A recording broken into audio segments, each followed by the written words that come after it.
नमस्कार दोस्तों, मैं राजकुमार मौर्य प्रखर इंडिया यूट्यूब मंच पे आपका स्वागत है।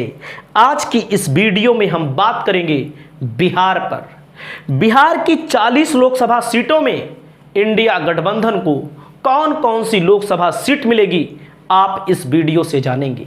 वैसे जितने भी सर्वे आप देख रहे हो, चाहे गोदी मीडिया का सर्वे हो, चाहे रियल सर्वे हो, सभी ये बता रहे हैं कि इंडिया गठबंधन को बिहार में फायदा होता हुआ दिख रहा है। उत्तर प्रदेश में इंडिया गठबंधन को फायदा होता हुआ दिख रहा है, बहुत बड़ा फायदा होता हुआ दिख रहा है। लेकिन उत्तर प्रदेश में तो गोदी मीडिया ने हद ही पार कर दी है कि केवल 3 सीटें देने के लिए राजी हैं। 3 सीट, 4 सीट, 5 सीट के अलावा कोई दे नहीं रहा है।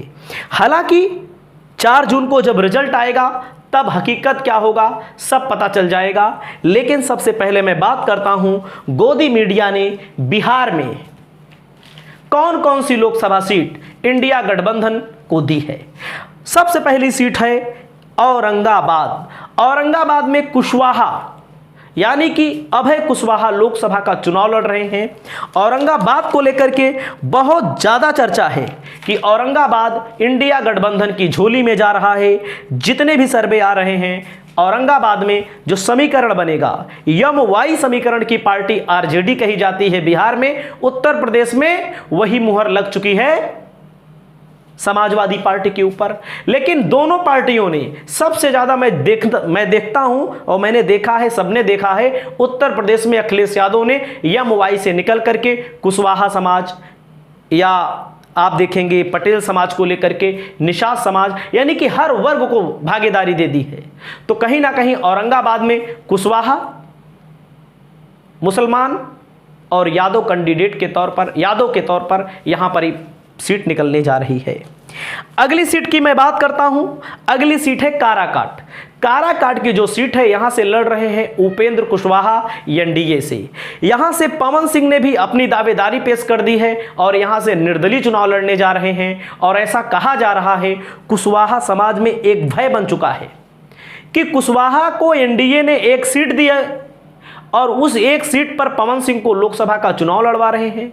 और पवन सिंह कहीं ना कहीं बीजेपी के समर्थक हैं, बीजेपी के परम भक्त हैं। जिनको आसनसोल से टिकट मिला था, उन्होंने आसनसोल से टिकट वापस कर दिया। और काराकाट पर क्षत्रिय बाहुल्य क्षेत्र बोला जाता है। काराकाट में क्षत्रिय, बनिया, ब्राह्मण मतलब भूमियार मिला करके एक परसेप्शन बन रहा है कि पवन सिंह को चुनाव जिताया जाए। पवन सिंह अगर चुनाव जीत लेगा तो वो जाएगा कहां पर? वो जाएगा तो बीजेपी में ही जाएंगे।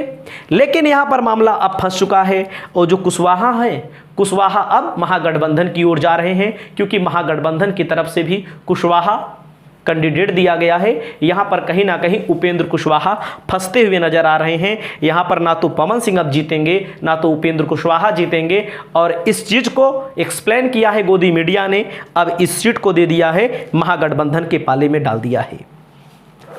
अगली सीट है अररिया। अररिया लोकसभा सीट। अररिया लोकसभा सीट का थोड़ा हम आपको आंकड़ा भी दिखाना चाहेंगे। शाहनवाज आलम यहां से आरजेडी की तरफ से चुनाव लड़ रहे हैं। पहले आप थोड़ा सा आंकड़ा देख लीजिए। यहां पर देख सकते हैं पिछली बार मुस्लिम कैंडिडेट के तौर पर लड़े थे चुनाव और चुनाव हार गए थे 1,37,241 वोटों से।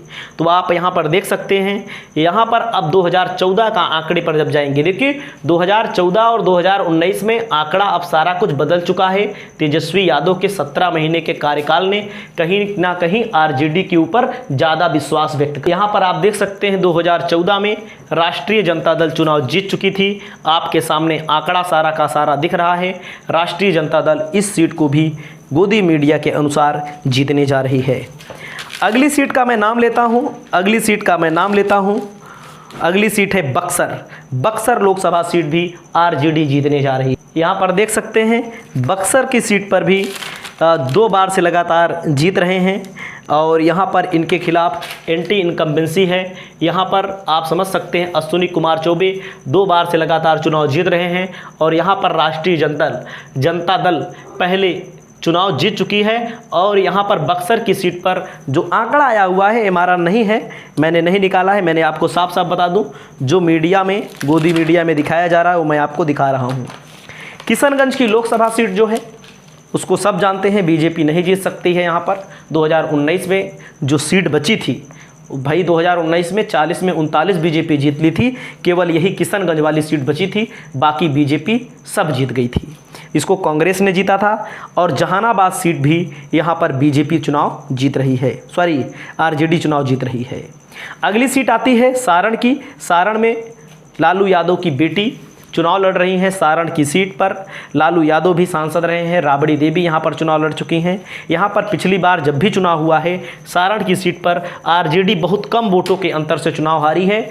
आरजेडी ये सीट जीतने जा रही है, क्योंकि लालू यादव की बेटी जब चुनाव लड़ रही हैं, कहीं ना कहीं मजबूत चेहरा है। अगली सीट है पाटिलपुत्र। पाटिलपुत्र